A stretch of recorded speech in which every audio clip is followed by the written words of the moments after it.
de mener une vraie politique de droite autour des valeurs d'autorité, de liberté et de travail était la solution pour redonner à notre pays la force et la prospérité qu'il mérite et aux Françaises et aux Français une vie meilleure.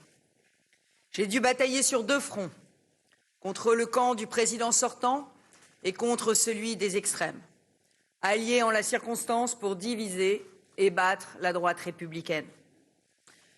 Malgré la passion qui m'anime, malgré la qualité de notre projet, je n'ai pas réussi, dans cette campagne atrophiée et en l'absence de vrais débats, à me délivrer de cet étau et à vous convaincre.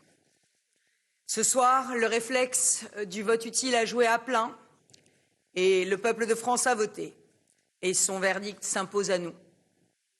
Ce résultat est évidemment une déception personnelle et collective.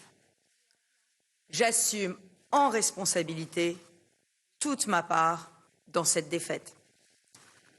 À toutes celles et tous ceux qui m'ont fait l'honneur de leur vote, dans l'Hexagone, Outre-mer et à l'étranger, je veux leur dire ma reconnaissance et que leur soutien est à jamais gravé dans mon cœur. Je veux également remercier l'équipe exceptionnelle de fidélité et d'engagement qui s'est démultipliée partout sur le territoire pour porter haut nos convictions et nos couleurs. Je reste persuadée que notre projet courageux et réformateur est le bon pour la France et pour nos compatriotes. Après un quinquennat de crise, d'immobilisme et de louvoiement, il faut remettre de l'ordre dans le pays. Et il y a tant à reconstruire. Voilà pourquoi la droite et le centre, solidement enracinés dans les territoires, ne doivent rien lâcher, ne pas se diviser, ne pas renoncer à leurs valeurs et mener avec détermination le combat des législatives qui s'annoncent. Le second tour de l'élection présidentielle opposera donc à nouveau Emmanuel Macron et Marine Le Pen.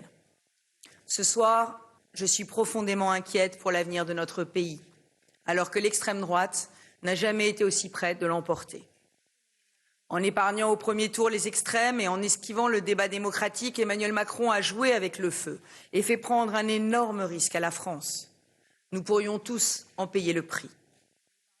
Vous le savez, j'ai construit mon engagement politique contre les extrêmes de droite comme de gauche.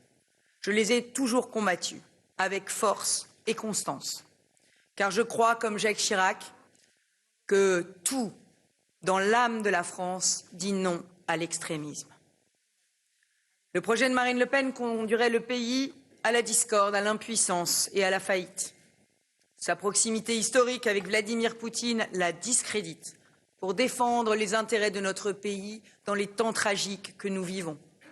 Son élection conduirait à l'effacement de la France sur les scènes européennes et internationales. Ainsi, et malgré les profondes divergences que j'ai martelées tout au long de la campagne, je voterai en conscience Emmanuel Macron pour empêcher l'arrivée au pouvoir de Marine Le Pen et le chaos qui en résulterait. Je l'ai dit,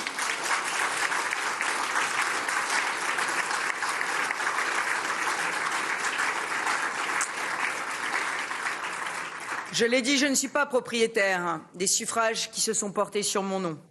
Mais je demande aux électrices et aux électeurs qui m'ont honoré de leur confiance de peser dans les jours qui viennent avec gravité les conséquences potentiellement désastreuses pour notre pays et pour les générations futures de tout choix différent du mien qu'ils envisageraient pour le second tour.